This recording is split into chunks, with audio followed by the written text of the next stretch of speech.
GM. Welcome back to another episode of Overpriced JPEGs. This is your weekly recap, and I am joined by the one and only Zeneca for another Moment of Zeneca episode.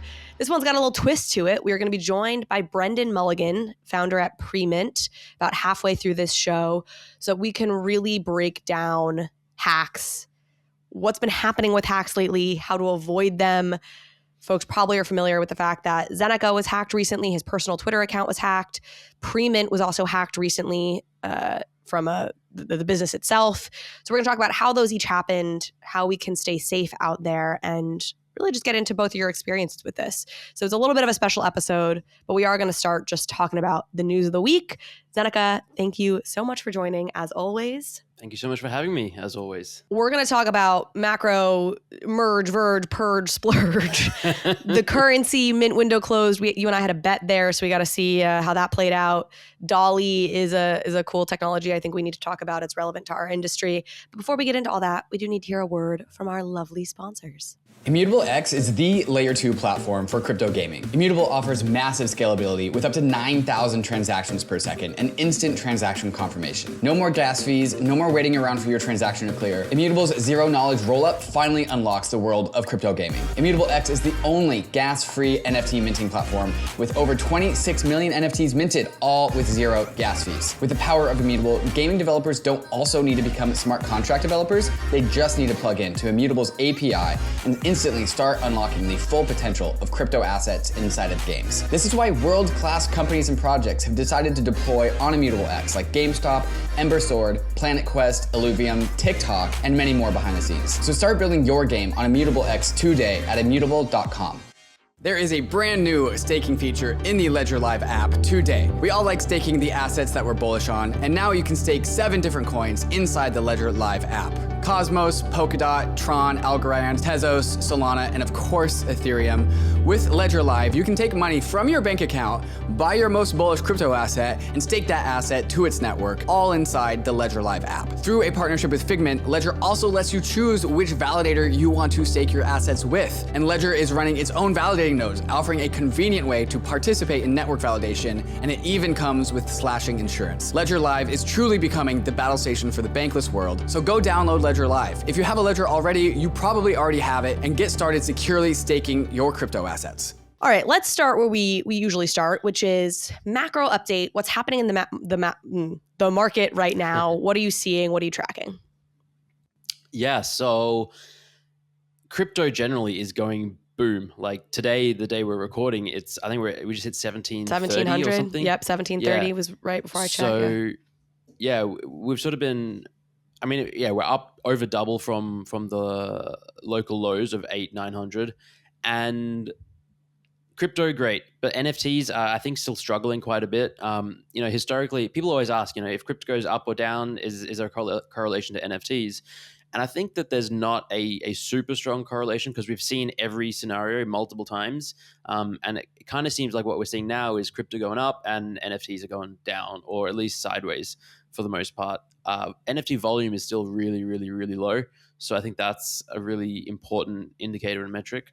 Well, and isn't it really, it's not about the price of ETH. It's more that when it's volatile and when there's price movement on ETH, people are more reticent to spend it, it feels like, right? Like when the price of ETH is going up, people don't want to spend their ETH. Yeah. And so that's when you see NFT volume decline because there's just more volatility on the crypto side. It's the stability of crypto that helps NFTs regardless of where the price is specifically.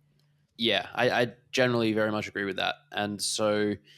and it works both ways as well. Like when not only are people not wanting to spend when ETH is pumping, people think, is ETH going to go to 5K? Is ETH going to 10K? I want to and people maybe try to stack some ETH when that's happening. So we're seeing a bit of that at the moment. Market is generally, NFT market is generally bearish, I would say still. Not too many new projects coming out and performing tremendously well or anything like that. The blue chips are more or less holding up. I would say they're slowly bleeding. Like apes are down to the 85 range, doodles are 10-ish.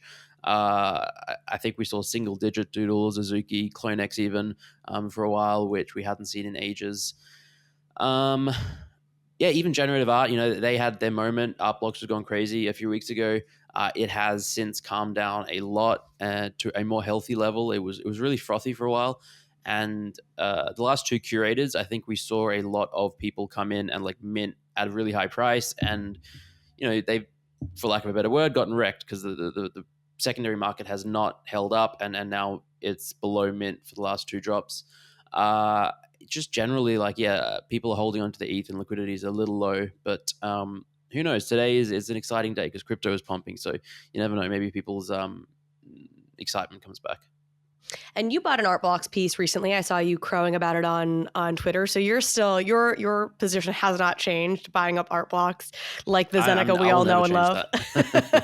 Yeah. To be fair, I listed and sold a few over the last month or so, just not to like necessarily like take profit and leave Art Blocks, but I just want to like sell certain, so like when you sell Art Blocks, the rule is then you buy more Art Blocks with it. So I have too many of certain things and I want more of other things, so I'm like selling to reallocate. And then I still love it, obviously. Well, and likely in recognition that we were in a really frothy moment for a couple weeks of Art Blocks, which I'm almost positive you and I talked about when we talked about Art Blocks a couple weeks ago. It was evident, right? I interviewed Snowfro during that time. I'm pretty sure he even alluded to that and made it pretty clear things were feeling frothy to him.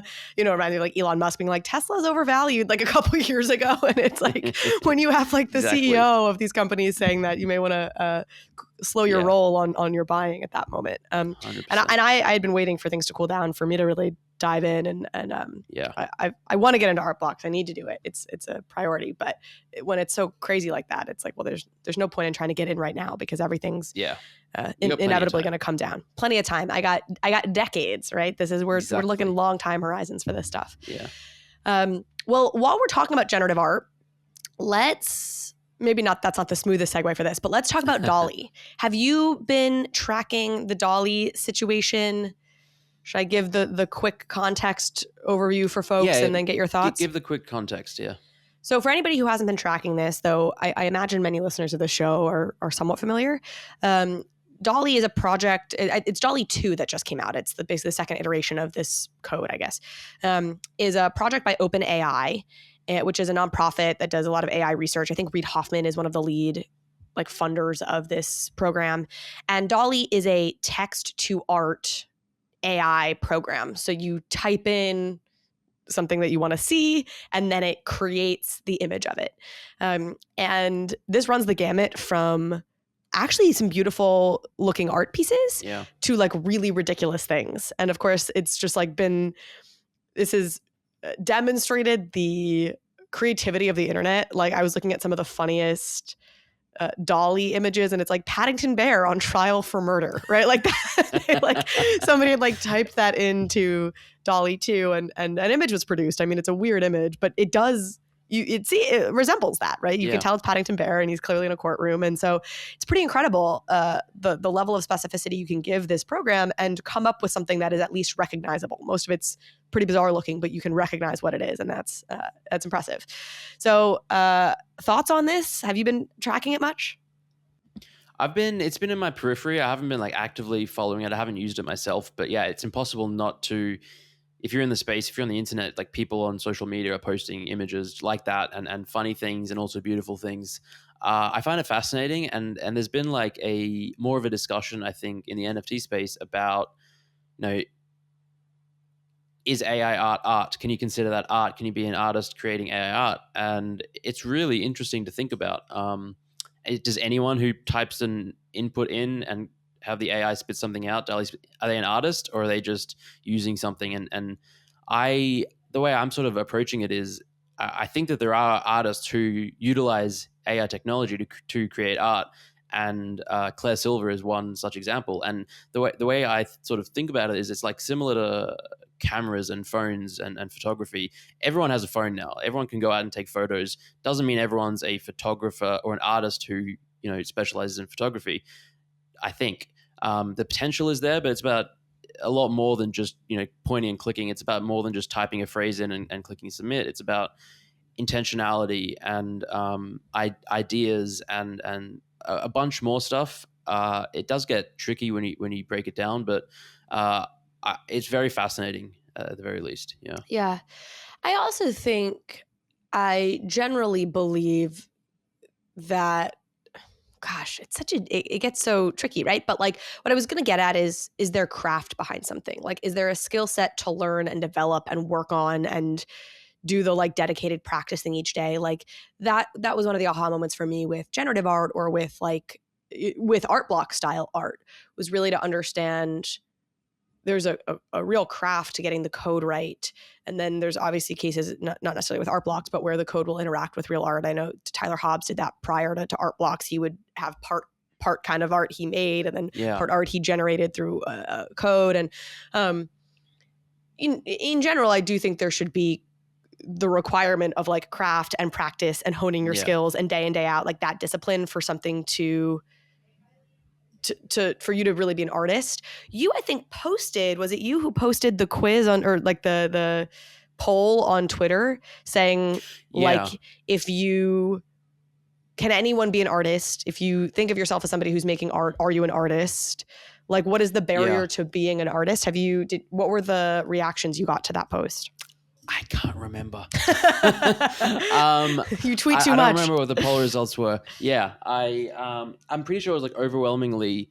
So I don't remember exactly what I wrote, but like the general result was like 85% to 15%, if I'm remembering correctly. And basically the consensus was that no, not anyone who uses AI to create something is an artist. Not everyone who draws is an artist. That there is a distinction and a differentiation. And I think you can personally feel like an artist or have a love for art, and like you can use that term loosely in that way, but there does need to be a distinction for like a professional artist. We need to take that craft seriously and understand that it is a real craft, and that's part of like the monetization stuff like that. That's why we should pay for art. That's why we should expect artists to get paid, because there is a tremendous amount of work that goes into that. And so that distinction between like, you can loosely use the term, you can think of yourself as an artist and enjoy making art, and that's all well and good, but not devalue the work of really professional artists. I just found the tweet and I said, it was a 2-part question. The first was like, what's your definition of an artist? And a bunch of people replied. And then the poll question was, can you create art without being an artist?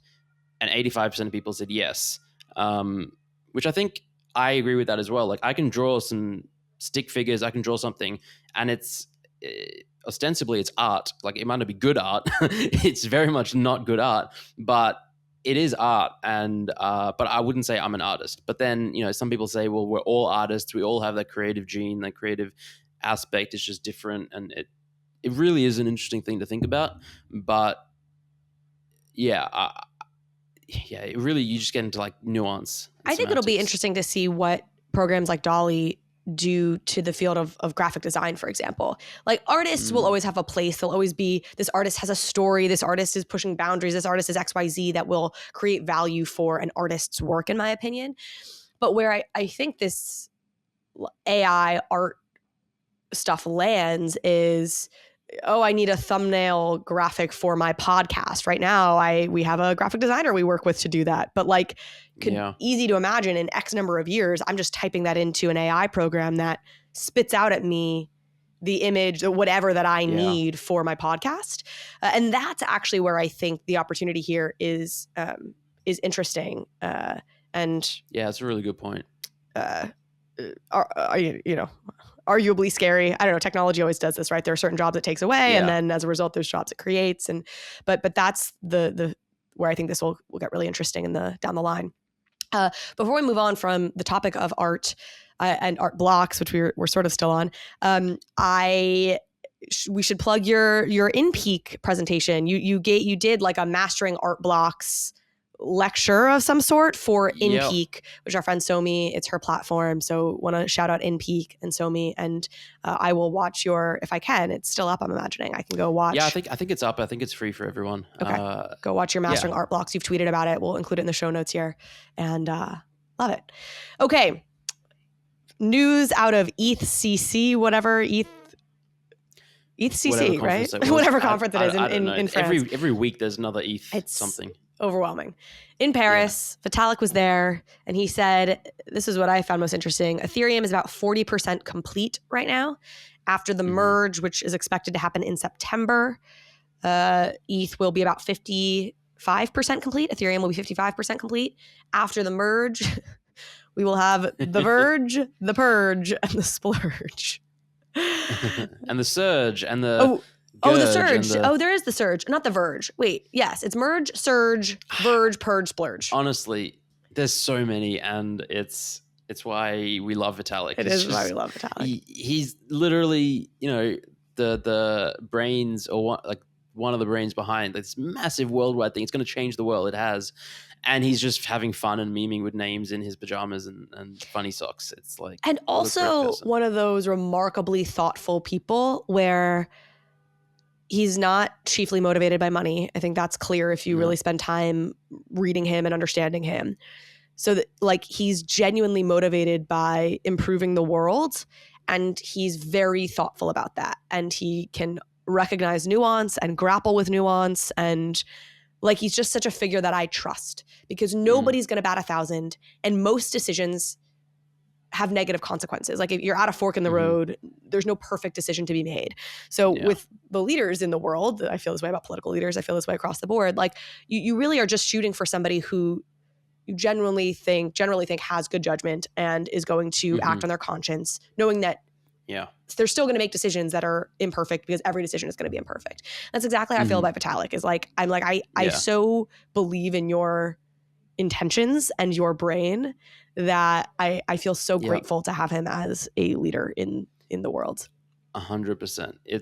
People always talk about betting on people and like as the most important thing, and I live and die by that as well. And like, the two people I bet the most on and believe the most in, Vitalik and Snowfro. So that's why with art blocks on Ethereum, it's like, how can you go wrong with and there's so many similarities between the two of them. Just like they're thoughtful, conscientious, smart, and want to do good in the world. And I think that there's many more other people like that out there. But yeah, just a general good life rule is find people like that. And Snowfro was incredibly kind. Like really incredibly kind. I don't know Vitalik, so I can't speak to it, but he is literally, he like, my heart swells. Every time I see him in interviews, my heart just swells. Like, he's just the sweetest. I'll break this down real quick, not being an expert on this side of things, but you're right, I missed the surge. So we have merge, which we know is happening in September. That's when we move to proof of stake. It's merging Ethereum mainnet to the Beacon chain, which is the proof of stake chain. The surge is when we're going to get sharding. The expectation here is that the combination of the move to proof of stake really shouldn't, I guess, have so much to do with this, but like with L2s and with sharding, we should get to about 100,000 transactions per second on Ethereum. That's what Vitalik is saying, which is crazy. We're currently at 10 to 15 transactions per second. Yes, not 10 to 15,000, 10 to 15. 10 to 15, period. This, he believes, will get us to 100,000 transactions per second. This is honestly why I'm not an ETH maxi, but maybe I'm an ETH maxi. I had somebody ask me on Twitter the other day why I'm negative on flow. And I think that stems from the fact that I've been kind of critical of the idea of doodles moving to flow. And it's not because I have anything against flow. And I actually think they've done huge things for the space, and I'm grateful for them. But when I look at how crypto scales, I feel like I have a really clear understanding of how that works with Ethereum. And I think people don't fully understand it yet, but I think I see that roadmap. And again, I trust Vitalik in taking us to that roadmap. And I don't have a clear sense of how we get really safe and secure cross-chain bridging. Not that I think it's an impossible task. I don't seem to see as much progress there, or I don't seem to see a clear roadmap there the way I see around Ethereum scaling to degrees that feel like they could get us where we want. When you think of L2s, L3s, sharding, and the rest of it. So I don't know if you have thoughts on that, but. No, I mean, I agree completely. And I think, we trust, we love Vitalik as well. And I just want to also mention that, like, it's not just Vitalik, obviously. It's like, if something were, God forbid, to happen and he's unable to continue working on Ethereum, there is like tremendous, like the brightest minds and like the hardest, like there's so many people who've been working on this. It really, truly is decentralized, and it will just continue. And that's like, since day one, basically been the goal and the ethos of, like, obviously it's not fully decentralized, that there's a lot of power and stuff in the hands of a few. That's with every chain. It is as decentralized as you get when it comes to a smart chain. A blockchain that has smart contracts and DApps and compared to all the alternatives. It's Yeah. yeah. And that's where the surge, which is the sharding component of this, also should make it easier for more validators to run nodes. It sort of bifurcates the nodes into these shards. Yeah. Again, not technical here. I won't pretend to be, but that should help with decentralization. The Verge gets into Verkle trees, which you're starting to really get above my head here. But similarly, he says should help with the decentralization piece, make it that much easier for that many more validators to come and secure the network. That increases the decentralization of the whole thing. The Purge is getting rid of some historical, archival, whatever data within the Ethereum network, which should lessen the amount of memory if you're running a node, etc. It's purging some of the data that's unnecessary now. Again, whatever. I'm conceptually getting this right. And then the splurge, he said, is all the other fun stuff. So I don't know what that means, but I look forward to getting there. I'm looking forward to it. Yeah. And again, it all makes me very bullish on Ethereum, knock on wood. Do you think the price pumps that we're seeing with Ethereum recently have more to do with macro environment stuff like the rate hikes and the Fed seeming to take inflation seriously and that making people more optimistic and people are pricing in future rate hikes? Or do you think it has more to do with the merge coming up? Definitely both. It's hard to say which it has more to do with. I will say that I'm hearing a lot more people talk about the merge than even a month ago, let alone before that. Because I think now people are saying, really realizing, it is actually happening now. It is and again, now who knows? There could be delays and delays. We've been here before, but it's coming up really soon. All the signs looking good, and so because more people are talking about it, I've heard and seen so many people who are relatively new to this whole ecosystem go, oh, what is the merge? What is this merge? What is it? And so I think there's still a large percentage of people who have no idea what it is and what it's going to do. And I think that is really bullish. And that's what makes me think it hasn't been priced in for a large part. So a bit of both for sure. I've recommended this in the past. I'll recommend it again. There is a Bankless episode called Why I'm Betting the Fund on the Merge. And it's Hal, I believe is the man's name. I don't remember his last name, who runs a hedge fund or whatever, some equivalent style, I invest money for a living thing. And he was making some really big bets on the future price of Ethereum based on how he feels like the merge and moving to proof of stake changes the dynamics of Ethereum in a way that are very bullish for Ethereum. I won't get into all of it now, but if you're looking to understand the merge better, take aside the investment decisions he's making and listen to his fundamental breakdown of why this makes him bullish on Ethereum. I think it's an awesome episode that really helps you understand the merge better. So we'll link to that as well. Dave, remind me to give you that link if I haven't by the time you start editing this. Okay, we're going to have Brenden joining here quickly or in short order. So maybe just to close on an article you wrote this past week called Unrealistic Expectations. And I think this was really... Impossible Expectations. Dang. Yeah. Sorry, man. Impossible Expectations. The concept is Unrealistic Expectations. Okay. Yeah. I was capturing the spirit. The spirit of the piece. Impossible Expectations, great article. It was in some ways a follow-up to your Infinite Regret article of how hard it is to be a trader in this space. And the Impossible Expectations article is coming at it more from a founder perspective. This gets us into, we can kind of talk about this in the context of oddities and some of the kerfluffle that was happening around oddities this past week. Do you want to break down that situation a little bit and your thesis of Impossible Expectations? Yeah, so I mean, just in a nutshell, Impossible Expectations is just about the idea and concept of how it literally is impossible for projects and founders to live up to the expectations of the community because the community, quote unquote, is made up with such a diverse group of participants. And say, let's use oddities for an example. These were airdropped for free to Moonbird holders. So a lot of Moonbird holders have a cost basis of 0, but then people were buying them for 3 ETH, 4 ETH on the secondary market. So then now all of a sudden you have two very different parties with different interests, buying in at 4 ETH versus free. And then you have people who have different reasons for wanting to be to hold one of these oddities. Some people were trying to flip it. Some people were trying to thinking of it as an investment vehicle, but with a 1 year time horizon. Other people were buying simply because they wanted the art. They love Gremplin, the artist. Other people were buying to be part of the proof ecosystem. And so trying to please and cater to all these it's impossible. Someone is always going to be unhappy with your decision or the outcome. And that's basically what happened with oddities. There were so many people who said, "Oh, I bought it for ETH, and the price is tanking. This is not what I expected." For starters, I would say anyone who was disappointed or didn't like the art, I have nothing.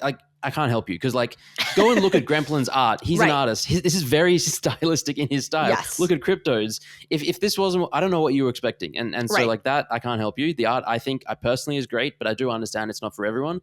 But then there were just somewhat valid concerns about better communication they wanted for understanding the utility, the trait mapping to Moonbirds and how that all worked out. But the cusp of it is there's people who have been thrilled with their oddities and are happy, and then there's people who are very unhappy, and it's impossible to get it right. Yeah, I'm so with you on when I see people being like 25 ETH for a thing and you gave me a fanny pack, and it's like, you didn't buy, the team didn't sell it to you for 25 ETH. We got Brenden joining here, so we'll wrap this up. But yeah, appreciate your article, Zeneca. We will make sure it's shared out. Folks can read it. And with that, let's move on to security, hacking, Premint. Brenden Mulligan, welcome to Overpriced JPEGs. Thank you for having me. Wish it was on better terms. Yeah. Talk about better things. It's an important conversation to have. I think that you, in many ways, Brenden, I think are being a really awesome vocal voice that is actually going to push this space in a better direction.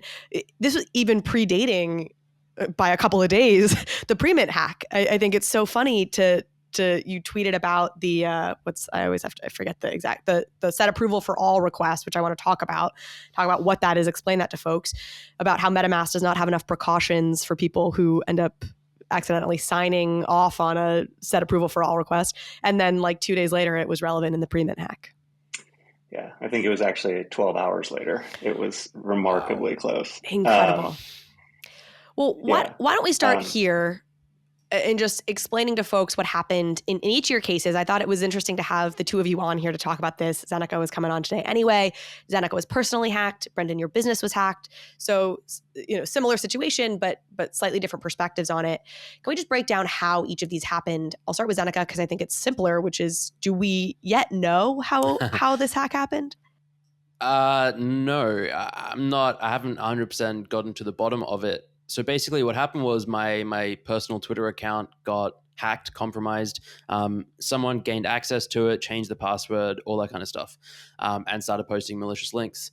I had two-factor authorization on using Google 2FA, Google Authenticator, which it's a lot safer than the SIM. Just like a text 2FA. Message. Yeah. Right. Because you can get SIM swapped relatively easily.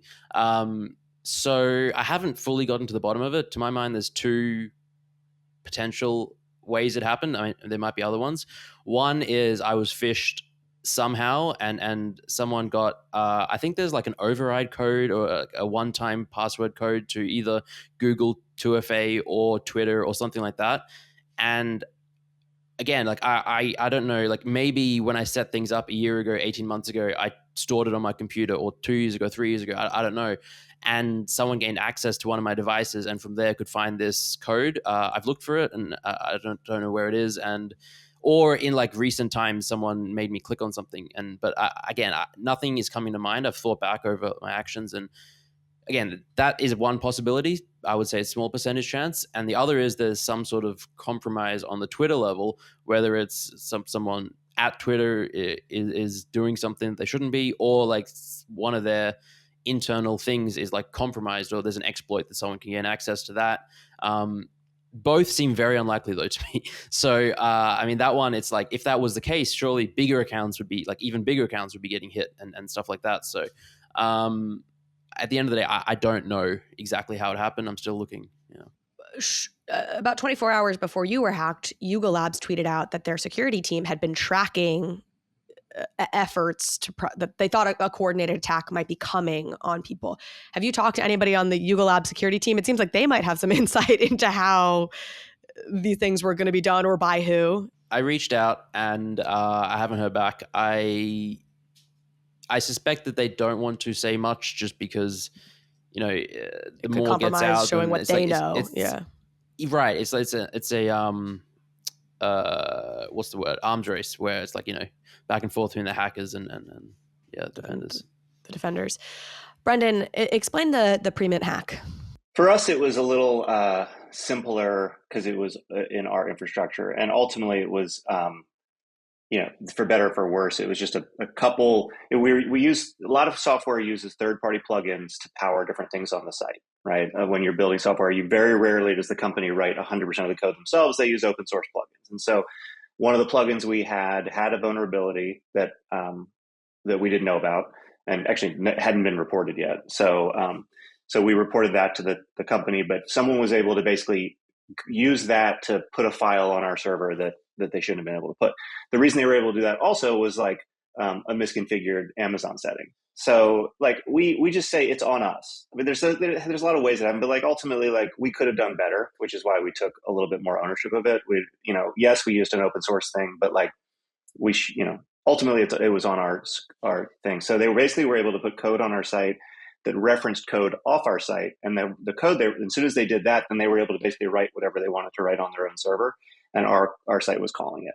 God, the list of things that we have changed since 2 weeks ago to make sure that this, it was just, it's things have obviously Premint's grown a lot over the past 4 months, and it was one of those areas that we a little bit of a blind spot for us. So, but that basically let them pop up a MetaMask dialog on our domain name that, and they masked it by saying like it was a new Premint feature for super secure wallet or whatever. And that was asking the user to set approval for all, and basically then allowed them to drain the wallets. And so it started around 1 a.m.-ish Pacific time.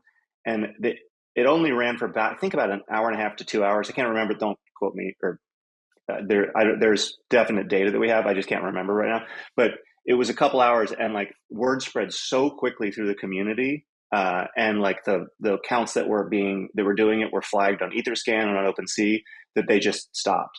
They were able to get a lot, but like they didn't continue doing it because no one was really falling for it anymore.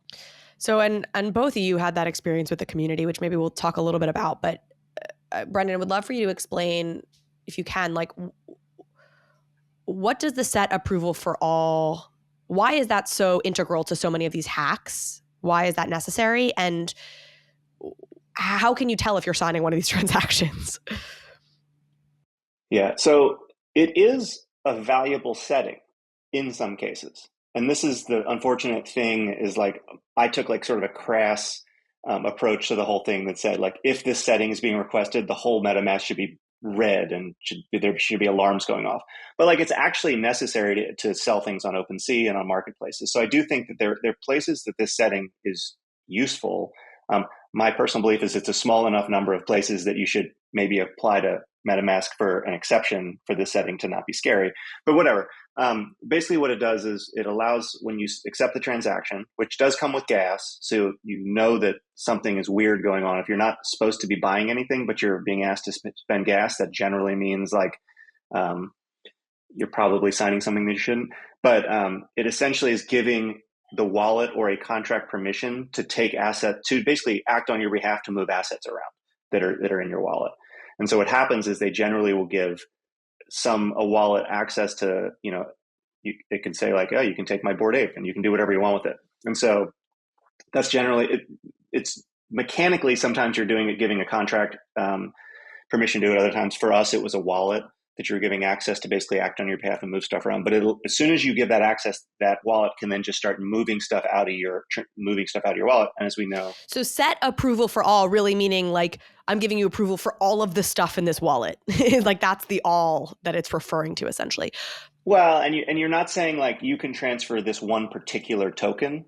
you're saying like it's sort of like an open season type thing, which again is really useful on places like OpenSea and on LooksRare and Magic Eden, all the places. Why? Because if you want to sell something in OpenSea, you need to give them permission to take it out of your wallet and give it to the person that bought it. Like you put your doodle up for 20 ETH. If someone wants to buy it, you might be asleep. So OpenSea needs permission to be able to take the doodle out of your wallet and give it to the buyer. But couldn't there be a function that says I give you permission for this one particular asset, and it wouldn't apply to all of the assets in that wallet? Yes, I guess you could do that. You would have to pay gas every time you wanted to sell an asset on OpenSea. So like on OpenSea, if you want to sell a doodle, you have to basically say, I'm giving OpenSea permission to sell my doodles. Like you're basically giving access for them to move that contract, anything out of that contract. And so you don't have to do it every single time. I guess in theory, OpenSea could ask you to do it I actually don't know if this would work, but in theory, yes. But for a lot of people who do a lot of trading, it would probably be really inconvenient. They'd probably bitch that they're always being charged gas because you're having to pay gas for not actually a transfer, just the permission to do this. So just the permission for OpenSea to do it. It's not even okay. So it does seem like what you were suggesting earlier, which is that like clearly there are exceptions. You can quickly apply to show the legitimate use case that you have to be an exception, and then otherwise there should be a bit of a glaring light here if you're signing a transaction that says this. Are there other ways you pointed out? Okay, great. If I am paying gas in a scenario that seems like it's an odd scenario for me to be paying gas, that's a red flag. Are there other places? Can I see there in that MetaMask transaction somewhere that it says set approval for all, or there's really no other indication to me that this is what I'm doing? There's a tiny little like gray box on the gray background with gray text. Oh, that says set that's approval great. That's for all. really helpful.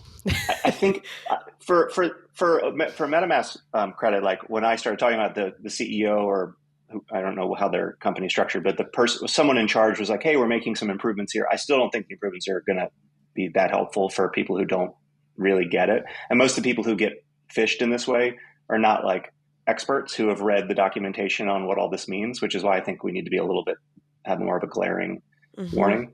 But they are making improvements. They know it's a problem. Have they provided any explanation as to why they're not making bolder protections against it or bolder precautions? What I always hear is that like there are legitimate reasons why you would want to do it, and I don't know if it's they're like worried that if on OpenSea when you went to do this and you saw a red thing, people would stop doing it on OpenSea, and OpenSea is obviously like a big part of our industry, and so I don't know. I take a different approach to a lot of the stuff. I just feel like they should make it like scary as hell, and then figure out the list of 100 places where it shouldn't be scary, and then on those places not show the red screen. I feel like it's a manageable amount of destinations that would be a net positive for the industry, as long as they thought through it ahead of time. But I also don't know the MetaMask team. I don't know how any of it works. Yeah, well, internally for them. It is such a I don't know, pimple on the face of our industry, these kinds of scams, because it is the single biggest thing you hear referenced, frankly, by critics. It's just like, it's all a scam, it's a scam, it's a scam. So every time you have these scams, it is like delaying the adoption of this technology by like X number of months or years or whatever. It feels like it needs to be such an all hands on deck thing to solve that I'm inclined to agree with you, Brenden, of like whatever the cost on the other side is.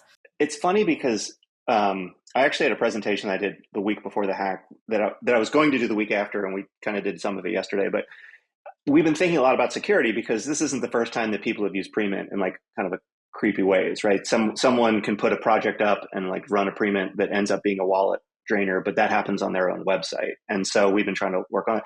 But when you really look at kind of what you're saying is like when you look at all of the vectors, whether it's Zeneca's Twitter account, whether it's the Me6 hack on Discord, whether it's the Premint thing, it all ends up at the same place, which is wallet access for all, or set approval for all and a wallet connection. It is like every one of the attack vectors has to end there for a scam to happen. So the nice thing is if we can fix that, then it kind of isn't as big of a deal if you click links in Discord, right? It does, but like everyone's doing, I mean, we've done so much work to protect, like we have so many warnings about like you're about to click a link. When you click this link, if this happens wherever you go, be careful. And like we just bought Vulcan, and the whole Vulcan acquisition is around like getting rid of people having to leave Discord at all. Like, but it's like everyone's trying to protect essentially everyone ending up at the same destination. It'd be way easier if the destination just made it harder for scams to happen. But Zeneca, any thoughts on your end on that?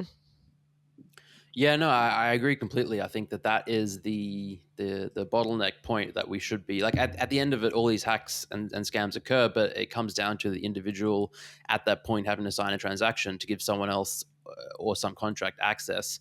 And I think that we need two things to sort of improve and hand in hand. One is education and awareness, so people get a better understanding of what they're signing, what they're doing.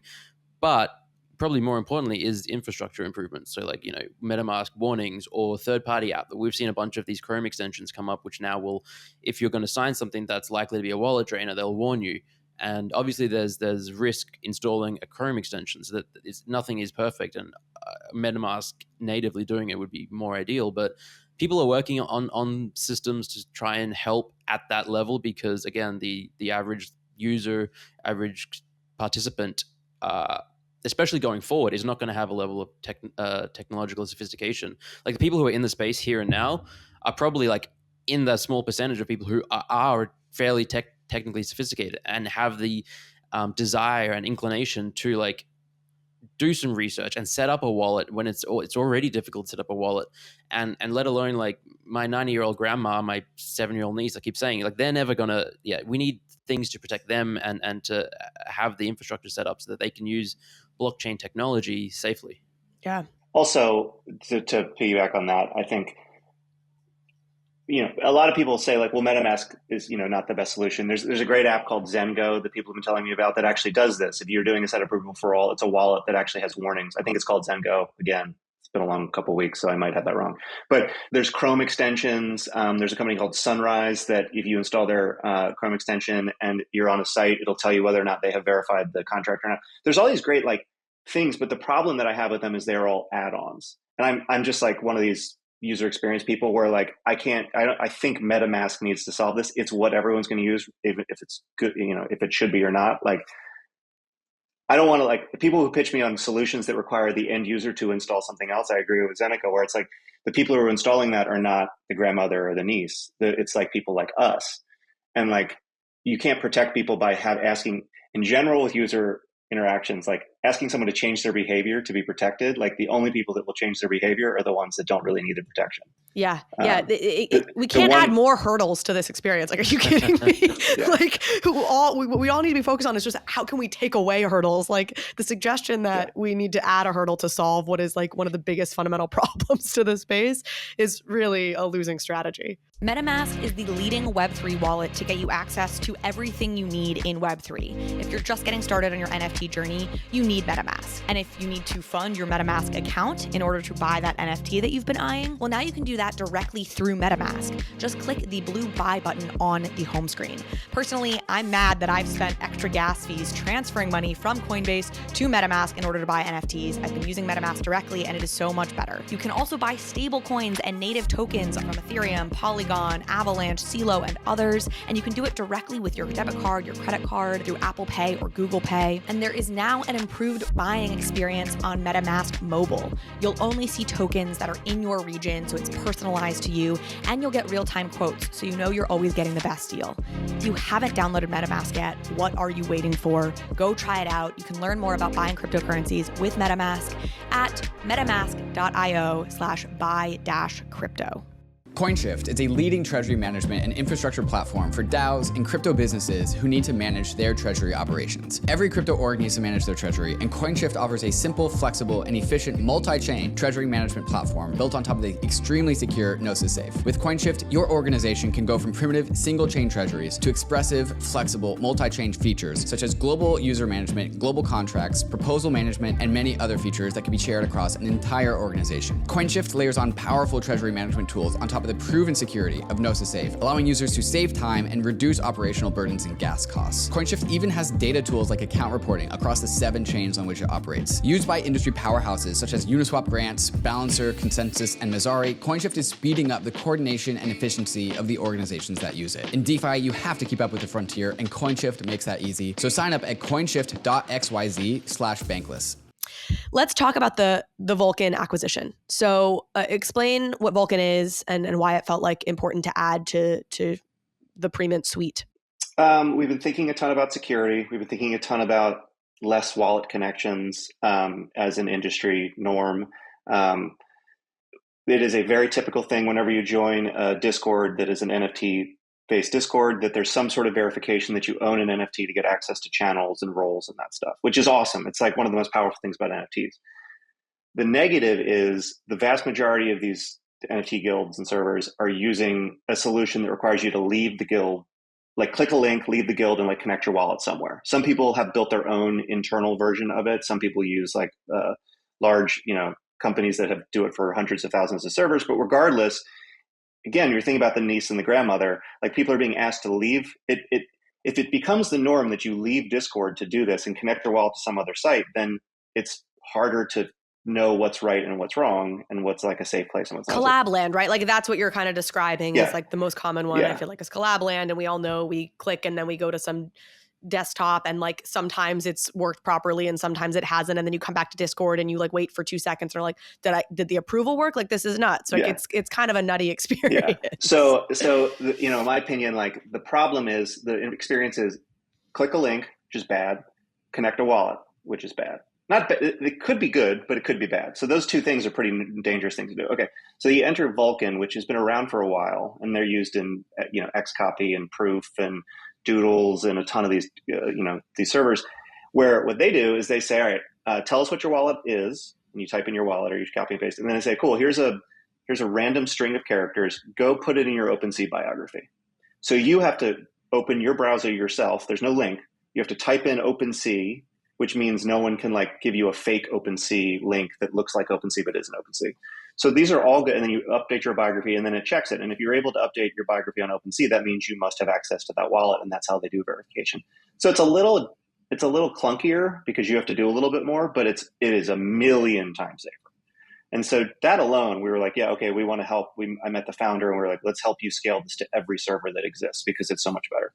But then what we did, we took the Premint data that we have, because people usually join Premint, connect their Twitter, connect their Discord to be able to join allow lists, and we have a substantial amount of people who have done this. What we can do now is in Collab or instead of like seeing, usually you'd see like the verify button and you'd bounce out on other solutions. Now you click the verify button, it checks Vulcan's database and Premint's database, which is basically the same database now. Most of the time, it'll find a wallet, connect to the Discord ID, check the wallet for the stuff that you need, and then just assign you the roles. I actually experienced it myself for the first time yesterday, and it's unbelievable. I know it's a little silly because I probably should have tested it beforehand, but Adam hadn't rolled it out. So before you bought the well, no, the this company? is all we've been doing this since we did it. Like, I've used Vulcan, but like this is the first time I had that experience, and I went in. I think I was in the Proof Discord, and they released oddities. And I clicked, and I hadn't gotten the role, so I just clicked verify, and it like found all my stuff. It was like, okay, you should have the Moonbird role, the Proof role, the oddities role, and then like you don't leave Discord, it's instant, it's unreal. And so we felt like with our data, and just to be really crystal clear on this, the reason it's instant now, as opposed to what you're describing, is you no longer have to go to OpenSea and put this scramble of words into the bio, right? Because you as Premint, the way Premint works is usually I connect my Discord or my Twitter handle or whatever to prove that I'm a part of the Discord or following something in order to be allowed onto the raffle for the allow list. So since you already have the Discord ID data, you can check that against the wallet that's being submitted essentially instantaneously without having to leave and go to OpenSea. That's awesome. And it's to make it better, we added multi-wallet as a safety feature. So you can now say like, oh, if Zeneca wants to do a giveaway for his community, but the 333 pass is 10 ETH, you don't want that in the same wallet you're minting. We always like harp on like, make sure your minting wallet is essentially empty. And so now in Premint, you can attach multiple wallets to your account, and you can say, okay, check my ownership in this wallet, but submit this wallet for minting. So that means it's not only just like a Discord connected to one wallet. A lot of times the Discord's connected to like someone's whole batch of wallets. So it's pretty foolproof. Now, it's not all the time. Like if we don't have your wallet or your Discord, it'll just be the regular Vulcan experience. You'll still go to OpenSea or LooksRare or wherever you want to go. But it's pretty crazy how our hit rate is. What was the business case for this acquisition as opposed to just a partnership where you allowed, you could have this same dynamic occur in theory without owning the company, right? Somewhat. I'm very sensitive to user data being shared. And I feel like this is, I would never feel comfortable with like giving a third party access to be able to like ping Premint with a Discord ID and get information back without the user saying I'm okay with that happening. So there really wasn't a way to do it unless we owned them. The founder, go ahead. Well, I was just going to say, so this is very much not hey, we're going to monetize Vulcan in some particular way that's going to grow the margin of Premint business case. This is very much like we want to overall improve the user experience, or a little bit of both. By far, this is a safety thing for the community. We do have a fun, some fun exercises that we're doing around what is a better giveaway bot experience. Because as much as I love Premint, which obviously I want people to use Premint, it's a little painful to know that like in Zeneca server, if they want to use Premint to do a giveaway, they're putting a link in Discord that takes you out of Discord, right? Like it's sort of practice what you preach. And I think what we can do with Vulcan is build sort of the giveaway bot experience where you do a reaction. But the giveaway bot is amazing, but it has some limitations to it. I think we can sort of take a lot of those limitations away. And the cool thing about, this is sort of, we're still working on this, but the problem with giveaway bot is you end up with your winners, and then generally it's like, cool, if you're on the list, please DM me your wallet address. And it's like this whole, it's a chore for the creators to go ahead and do it. It's why most people have moved to Premint. We've got a solution where, just like the verification, it'll be like, here's the list of winners, congratulations, you won. And then the actual server owner will get the list of wallets immediately. Or you'll be able to choose like which wallet do you want to submit to whatever you just want. So it's going to be cool. We're still working on it. But and in that case, that might be like limited to Premint Creator Pass holders only. And so there might be like a monetization there. It's not really what we're prioritizing, but like what I've learned in software is you just want to make sure if you're going to monetize it, you should monetize it early so people don't expect it to not be monetized and then be mad later. But the core part of Vulcan will continue to be free. And it's actually been really great for Adam, the founder, because he was starting to go down the road of, I need to make money off of this to continue to do it. We can just take that away from it, right? Like, yeah, we can scale this much farther. That's great. This will be my last question before we fully get back into the security piece of this. How much of all of this is a doubling down on Discord, where Discord needs to maintain sort of the hub for NFT activity for this to all be relevant in a year? And how much of this can be potentially pivoted as I'm hoping a better Discord emerges? I'll give you my answer, and then Zeneca can give you what he thinks about Discord. And I sort of already have. I believe you go where the users are. It's crazy to me to think, at some point there will be better versions of Discord, and I'm sure some people will use them and people will migrate to them. And I'm excited for that. And there's nothing about Vulcan that is specific to Discord. Right now there is, but the code is easily modifiable to be applied to other similar platforms. The experience could exist other places, including Premint, by the way. This is something that we're going to be working on. But I would like to remove wallet connection from Premint 100%. And maybe when you come to Premint, when you connect your wallet, you're going to use our Vulcan tech to be able to connect your wallet. And you will have to go to OpenSea and all that, but it's going to be safer, right? So I see you being able to use sort of the Vulcan method across the board. But if GM is one that's out there right now, gm.xyz, there's MetaLink or MetaLab, I forget what it's called. A lot of them have inherent wallet connections, but maybe they don't want wallet connections, right? Maybe they would be better off with a Vulcan-like experience, at least as an option. So, but I believe Discord's going to be around for a long time. People bitch about it, but it's pretty damn good. It solves the problem. I don't know, Zeneca, if you've ever thought about I agree as well. I think, it's not perfect and has a bunch of little things that are annoying and people have issues with it all the time, but it is pretty good and it's used by so many people. We've seen the power of market share and getting OpenSea is such a great example. People bitch about it, and OpenSea has a lot of things that aren't great, aren't ideal for the user experience, higher fees than the competition. There's LooksRare, there's X2Y2, there's another one I can't even remember the name of, but OpenSea still has the vast majority.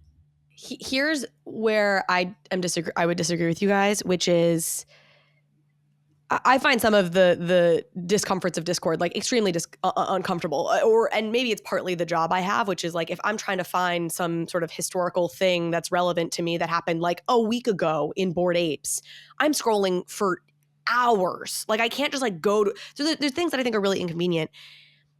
But the distinction between like OpenSea and the Discord comparison is OpenSea is specifically designed for NFT traders. So if something is enough of a problem for us, they care about fixing it. Discord is gamers first. Like they're trying to appeal to a couple of different audiences whose needs are going to be different. So I don't see Discord as having the incentive or the interest in like really fixing things for me, the NFT trader user, et cetera, who's trying to get information on projects, the way that OpenSea has a desire to fix things for the its main user. So I am optimistic that we're going to have something emerge eventually that's really specifically designed for our use cases and therefore will be much more like malleable to things that I personally find like really annoying about Discord. The fact that a post comes up and I click it and I just go to some, like it doesn't take me to the post I was trying to see in it's the so notification. bad. There's so many things that it's are so bad. And I just don't, apparently gamers don't care. I don't know. Well, but a question I would ask, I think it was a mistake for them to come out and be so strongly against doing NFT stuff a few months ago. That was a surprising move. Yeah. I know they were trying to appeal to the gamer world, but like it just felt bizarre for a company to basically say, we don't care about this emerging market that isn't really important. Like, I think you can do both, but again, I don't work at Discord, so I don't know. But I don't know. I'm kind of on the side where I feel like gamers will be NFT people. I don't think that was not going to happen. And at some point, Discord is just going to be like, we're still appealing to gamers. We have to build all these this NFT stuff because games are being powered by NFTs. I can see that happening potentially faster than a bunch of companies building the boilerplate features of Discord and then building a better Discord. I would make this bet. I would make this bet with you because I just think gaming, even as it becomes super integrated with NFTs in some time horizon, there's still different use cases in some ways. Like wanting to chat with your buddy while you play World of Warcraft or whatever is just a different use case and has a different set of needs and requirements than like, I need to get information about an investment I'm about to make, right? Like it's the way you want to use that is just quite different.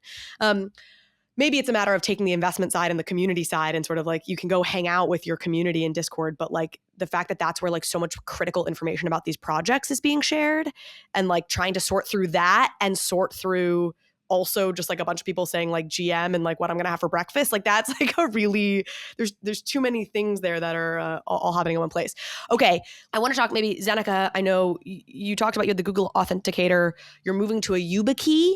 To tell me for you as an individual person who's been hacked. All right. You're showing it off here.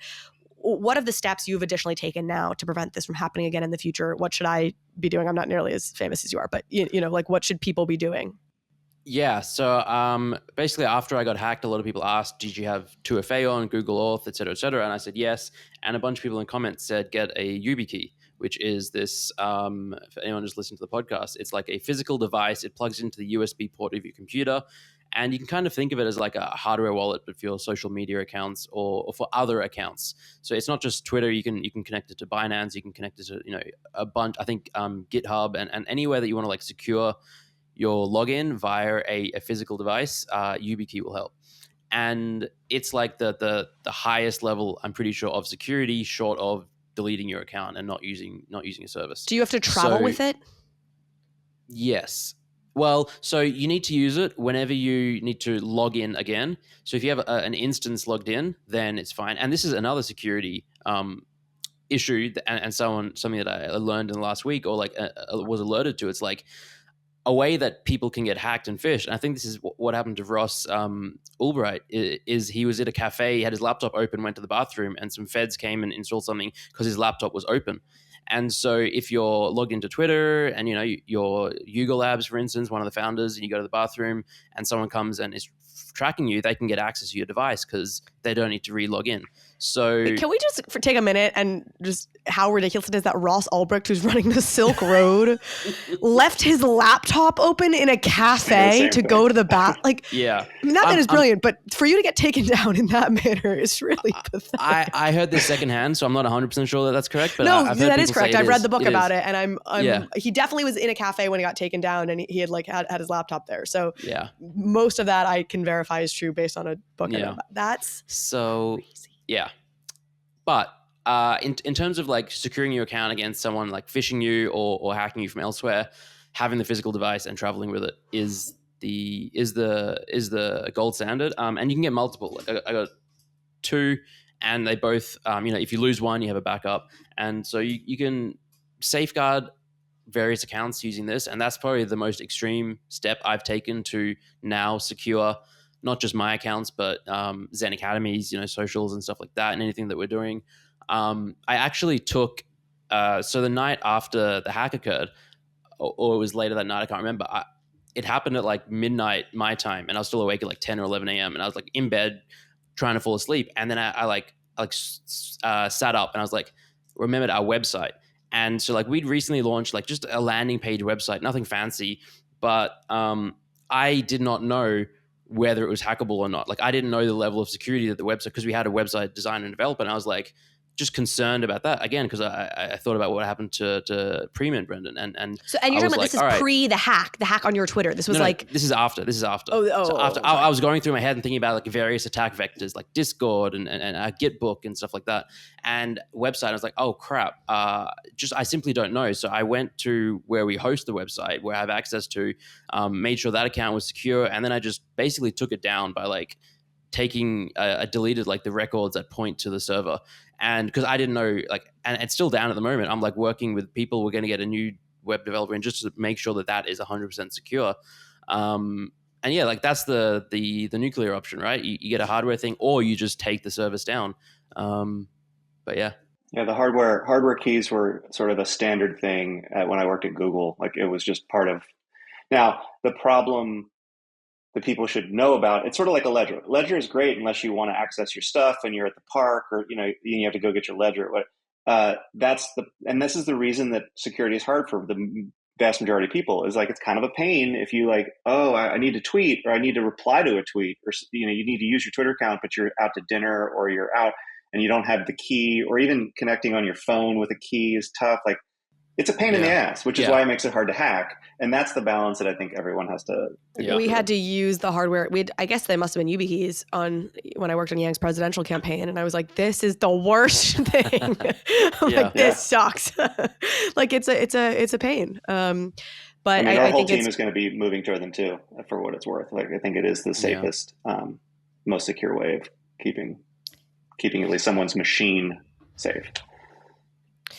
And Zeneca, you were just saying the nuclear option is taking down the servers, but you're not going to do that preemptively, obviously. So, I mean, it's really Well, unless you know an attack is coming. Well, okay, preemptively after a hack has happened, though, right? Like people can't just go run off but it is maybe a lesson to go and talk to your website team and understand what security precautions they've taken and have control over that. So, Brenden, you said there were like a bunch of overhauls you made. Obviously, your problem was a plugin that y'all were using. You sound like you had multiple plugins you were using. Like, what did you do? If I'm a business owner now, who knows? I've used plugins in setting up my site. What do you do?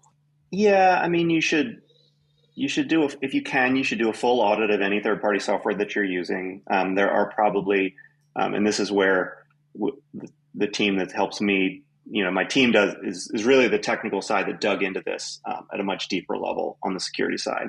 But there's and so I won't. I think we might publish a post that outlines all of the things that we did. There's things that you can just make sure that certain files haven't been messed with. Certain files can only be accessed by certain IPs. Just all that stuff. And honestly, a lot of it is, again, this is why like we're kind of owning this. Is like there's stuff we should have done, but like we've been running really quickly to build out a lot of stuff, and it just hadn't been. We hadn't seen this coming. So some basic hygiene, but then we also have just put in place a lot of sort of, let's put it this way. We've decided that we need bank level security. Someone was able to get into our site and basically withdraw $500,000 from users. And in that case, people are looking at this like these are bank accounts. Like with Zeneca's, building a site that sort of looks like his, like they're basically setting up an ATM. And so, which is, it's a shame that this is happening because like, we were talking about Yuga Labs having a security team. Like who thought drawing some apes would end up with a security team? But like, I think we all need to be thinking about as a surface gets more sort of more of a destination. It needs to be thought of more like, and we don't even have transactions on our site. That's the crazy thing, is we've always been pushing like we never do transactions, but people were still able to do this. So we're moving to like a bank level security type framework. And I think what Zeneca's been talking about with the site, and I agree, I wouldn't necessarily call it the nuclear option, but like, I think that if you are a well-known entity in the space, you should do everything you can to reduce the amount of surfaces that someone could potentially attack you on. So like I gave the advice to a team yesterday that had like a thing that set up where some of their holders could log in and see some stuff. And I was like, my personal opinion is that you should shut it down, because unless your users are like loving it, it is just another place that someone could mess with. And like, as these teams and projects and people get more popular, all of the hackers just are looking at like, who are the popular things, you know? And so I think good hygiene really is like, what are the maximum? You actually just said Gitbook. We just launched some docs on Gitbook. And I was like, that's a really good point. I need to make sure that that's locked down, probably in ways that we haven't locked it down. So yeah, the less services, the less plugins, the less surfaces that you're operating on. If you have a Facebook page, great. But do you really need a Facebook page, or can you get what you can get out of Twitter? Like, do you need to have, I think the 5-year, 10-year ago model was like, I'm a business, I'm a startup, I need to have Instagram accounts and Facebook. I need it to be everywhere.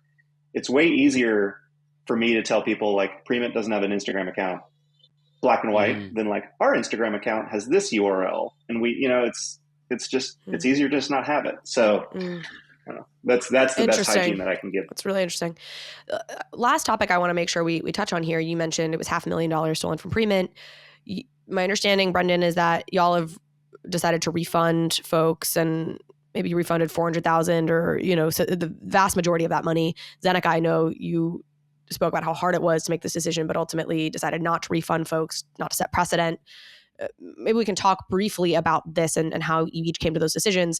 Brenden, I also think it's interesting because I think you said in general, you agree that it's maybe not always, it's not necessarily right to refund people and on principle, but y'all decided to go the way you did here.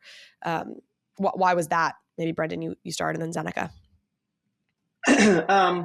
Because we're owning it, and it happened on our platform, and it happened on our domain name. There are people that launch projects on Premint that like take people off Premint and go to their websites, and it's a rug or something like that. And we do everything we can to flag projects, but we always say like, if this is not happening on our site, we can't get in the position where Premint is going to say, no matter what website you go to, we verified it's safe. It's just an unhealthy thing. Absolutely. And it's impossible. Even if we were to look at contracts, they could swap the contract out last minute. Like I just don't see. So we've been pretty black and white on like, we don't compensate. But this happened on premint.xyz, which was our domain name, even though it wasn't our code that was running. It was some of our like vulnerabilities that let people put. So for me, it was like, I wanted to do something. And so we actually, I think fully refunding would have been wonderful, but in our world, like there's so much subjectivity over what an NFT is worth. What the price is for a higher value. Yeah. Yeah. So the only way we could do it was to be very objective about like have the same rule for everyone. So we just said, we looked at everyone's NFTs, we looked at the floor price, and we sent everyone ETH that was that much.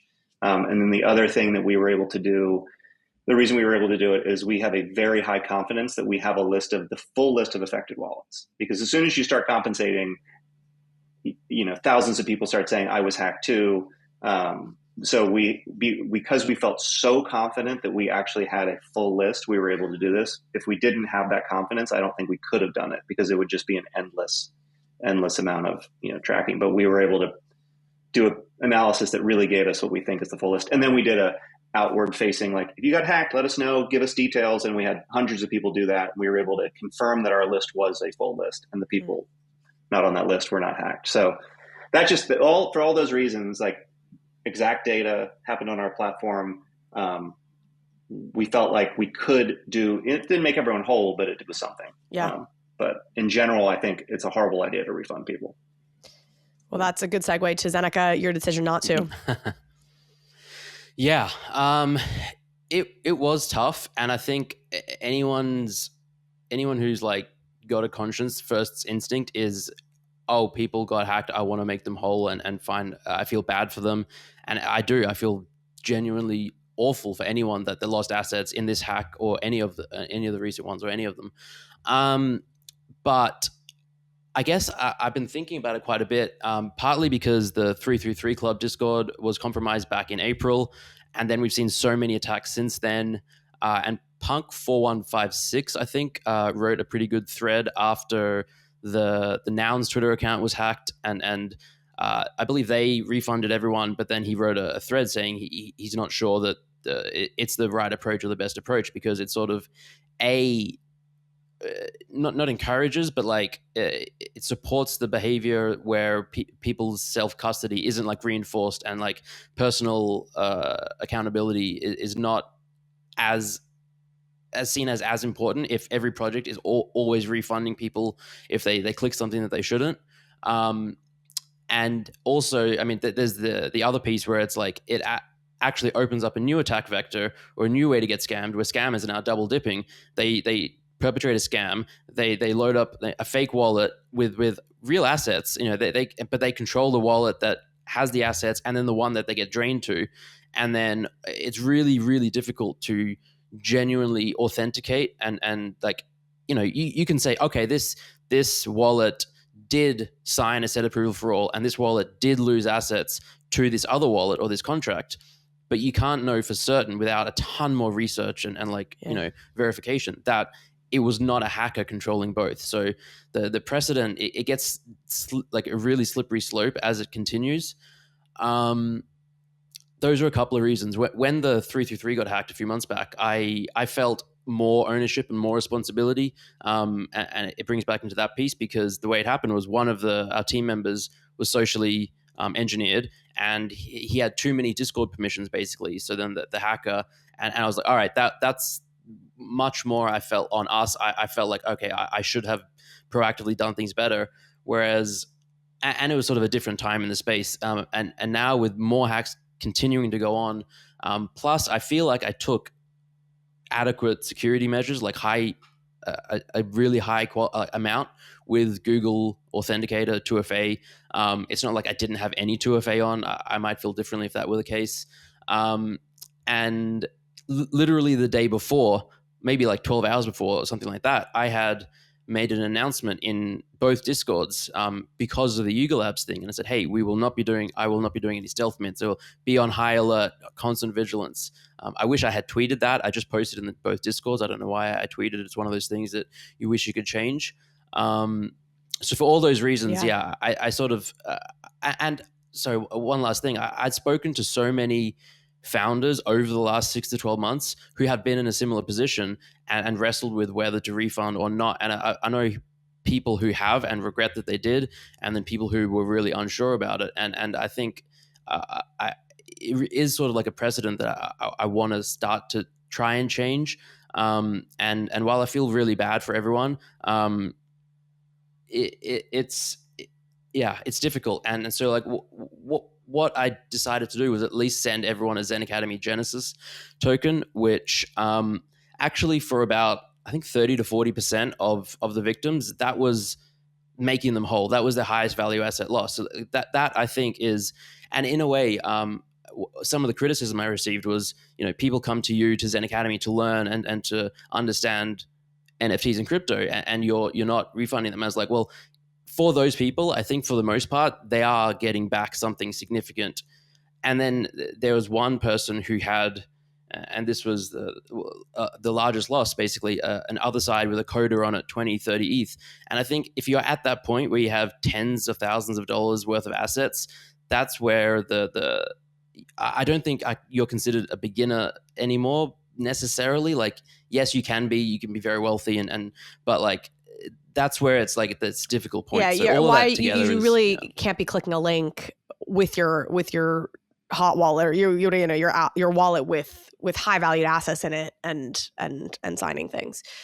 I feel somehow intuitively the distinction between a business and an individual, right? Like part of it also, like say Zen Academy, the 333 Club gets hacked, and it was different circumstances, but it also feels different to have your business and then you personally, your personal Twitter gets hacked, and somehow you need to be responsible for everybody. Like that feels viscerally different to me, and I'm sure I could find a way to rationally justify it verbally at some point. But there's a visceral difference. There's also the thing is like we're lucky because we built a business with a business model, and being able to do this for people was very painful and will hurt some of like the our trajectory as far as like our roadmap and resources, but we were able to do it. And that's because, and a lot of people give a shit because we charge for certain things, but we're like, this is why. It's because as a business, things happen and you need to pay people to do the work. We need to pay a security team now. And part of it is like, we have enough funds to be able to pay people back or to refund some people. But a lot of these people who are getting hacked are just people. And it's not like they have $500,000 that they can just refund. And there is no, as far as I'm concerned, and if you're listening to this and you have advice for me, let me know. I don't think there's an insurance. Like there's no business insurance you'd get for like someone leading people from your Twitter account to a fake website and popping up a wallet and stealing assets. Like the rest of the world. That's an interesting idea, though. That's actually an interesting business. Think how quickly that insurance would go out of business because of all the scams that would happen, right? Right. It's just like we live in this world that, in general, I mean, I've learned so much about asset reclaiming that there are some ways that I have plenty of people reaching out saying, hey, we can help maybe get some of these assets back and here's how we do it. And it all seems like a little bit of a pipe dream. Sometimes it happens, but it's unlikely. So I don't see an insurance that you could get that would make sense as an insurance business. Point being is like, there's a lot of people who couldn't give people their money back. And so There's that whole side of it. There's a lot of people get hacked that have a great following, but might not have like a huge revenue stream that they can just turn around and refund people. So it really it would be a horrible precedent to set in general. It would bankrupt a lot of companies to do some of this stuff. So it's just, I agree. I mean, people need to be smarter. It's just so hard. And I'm sure, Zeneca, you dealt with this, of like the stories that people write you with, half of which are probably scams, but like the stories that people write, I mean, it was like the worst week because you just feel like even though you didn't let anyone down, you feel like you've let them down. You feel like, well, I can help you a little bit. And it's just this like, oh God, it is just a horrible, horrible feeling. So, and you just have to kind of like, you can't dismiss everyone, but you can't give them what they want and see. It's really hard. And a lot of people, honestly, I don't know if you experienced this, like I had some really sad stories of the people who weren't involved, but did get something stolen. And I wrote them back and I was like, I just want to explain to you why you weren't actually on our list and how this happened. And they were just like, I just appreciate you writing me back and even just talking to me because I feel so horrible. Or I don't know. It's just, oh God, it's the worst. It's the worst. It is. Yeah. We asked anyone like impacted to create a support ticket in the Discord, and I was up for like hours, and I made a point to just go and talk to everyone, and it was just not a pleasant experience, but it was also in some instances it was. I don't know if nice is the right word, but like there was this level of people were I guess understanding, and the one that's the instances that sort of affected me the most were when I had this happen more than once. Other people were apologizing to me, and they said, "I'm sorry for the inconvenience of my getting," and I was like, this is. It's compassionate beyond belief, but yeah. Let's end on a high, which is the community responses, which Brenden, you mentioned earlier, and Zeneca, you've posted about, which is the incredibleness of this space, which is like when this stuff starts to happen, it's like immediately people start spreading. I mean, I feel like within seconds, Zeneca, if you get hacked, I don't know if it actually was. I checked it later. I was in the middle of something and then saw it I was getting DM'd and multiple channels I was in were people were posting it and somebody had texted me it starts to spread really, really quickly and the community really rallies around to protect people. Any closing thoughts on that and then we'll wrap? Yeah. So it was crazy how quickly it spread with both instances for sure. And it happens whenever there's a big hack, basically. Like all the Discords put out announcements on Twitter and people are retweeting and saying, do not click, et cetera, et cetera. In the case of mine, I was in a meeting when it was happening. And then one of my team members was calling me on WhatsApp. And they never do that. And I was like, initially I thought it's some butt dial, and then it kept going. And I was like, all right, let me just have a look at our Slack. And that's when everything was blowing up, and I had to jump off the call. And before, this was within minute 1 or 2, and in our servers, my mods and community managers had made announcements. Everywhere was blasting. Within 13 minutes, the website got taken down. Someone reached out to some domain hosting service or some magic that they worked and got the website taken down. My Twitter account got locked so that the hacker couldn't post anything within around the same amount of time. and just sort of like that rapid spreading of news and information is certainly what helped protect a lot of people. Obviously, not everyone. Yeah, so that gives me some hope that people are on the ball and out to protect one another. It's like and so like I was in this scramble mode where I was trying to get in touch with someone at Twitter to try and lock down the account and then get access back. And I had the amount of people I had that reached out and either knew a contact, even without me being proactive, people that like I've not really interacted with or just have known in the space. And in a couple of instances, people that like we're not on the most friendly of terms, but when shit hits the fan, you band together. We're all part of the same community. So it's really that part's really nice to see. Yeah, I would agree with everything that you just said. I mean, ours was different because it happened in the middle of the night, and God forbid that I sleep. So we had, which incidentally, like since this happened, we have hired a more global team to help with some of this. But we had a situation where the site was still up for hours, but even after the hack had been completed, and people were, and so we eventually took the site down, fixed the site. But the community response in that first little bit was so much that it rendered basically the hack useless. Even though they still had access to the site, like everyone else had just flagged it so much that they just stopped. It was flagged on EtherScan. Which was pretty amazing. I mean, we were very lucky because it could have gone on longer, but it eventually was shut down really quick. I mean, in every Discord. And now, obviously, we have. I mean, the negative for us as like a business that depends on people using the site is there's so much trust we need to rebuild, because the words that what was being spread was stop using Premint. Premint's been breached. And so we're coming out of it, but it'll take a while, and we need to earn that trust back. Because in the course of a few hours, basically we were trending on Twitter for people to stop going to the site and stuff like that. But yeah, the community was the reason that it wasn't way worse than it was. And also the community is also sympathetic, right? Like they're reaching out to Zeneca saying, I'm sorry, your Twitter's hacked for us. Like I woke up to like people being like, I'm so sorry this happened to you. You're trying to do the right thing. Like it doesn't seem fair, but like trying to help, we had a lot of people who were trying to help. And ultimately we only had about 170 people who were actually victims of this, which is, we have 2.5 million users. So the fact that it was 170 people is crazy. It sucks for them, but we were really fortunate and thankful. Yeah. Awesome. Well, thank you both so much for sharing about this, giving your tips. I do think this is surmountable. Like we are going to come out of this period of this technology, just like it was risky, credit card security wasn't there in the early days of the internet to go and do e-commerce. Like these are solvable issues. And I appreciate both of you driving forward, getting us to a place where there are no longer concerns and issues and people can safely engage with the blockchain. Can I end with one, or my last comment, which was from some, so we sent everyone, all Premint collectors, this was months ago, we sent everyone a ledger, which I wish everyone had been using. Hack, but it's separate. So we did a seminar with Ledger last week, which was already scheduled. The irony of all of our security work is it was all already scheduled and then we got hacked like the week before, but we did a security seminar.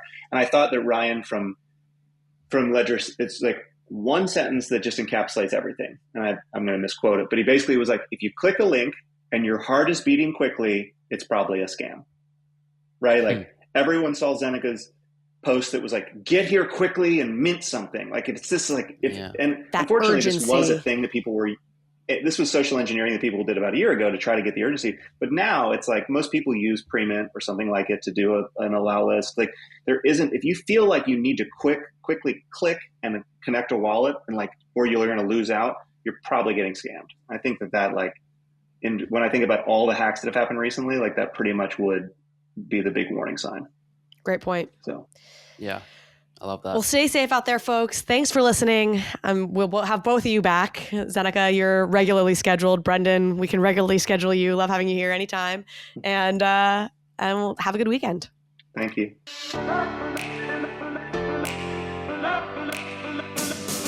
Thank you so much for watching this episode of Overpriced JPEGs. If you liked this conversation, if you liked this episode, please go ahead and hit subscribe. It helps me out, it helps the show out, and it means you will get alerts and updates when we post new content. Thanks again.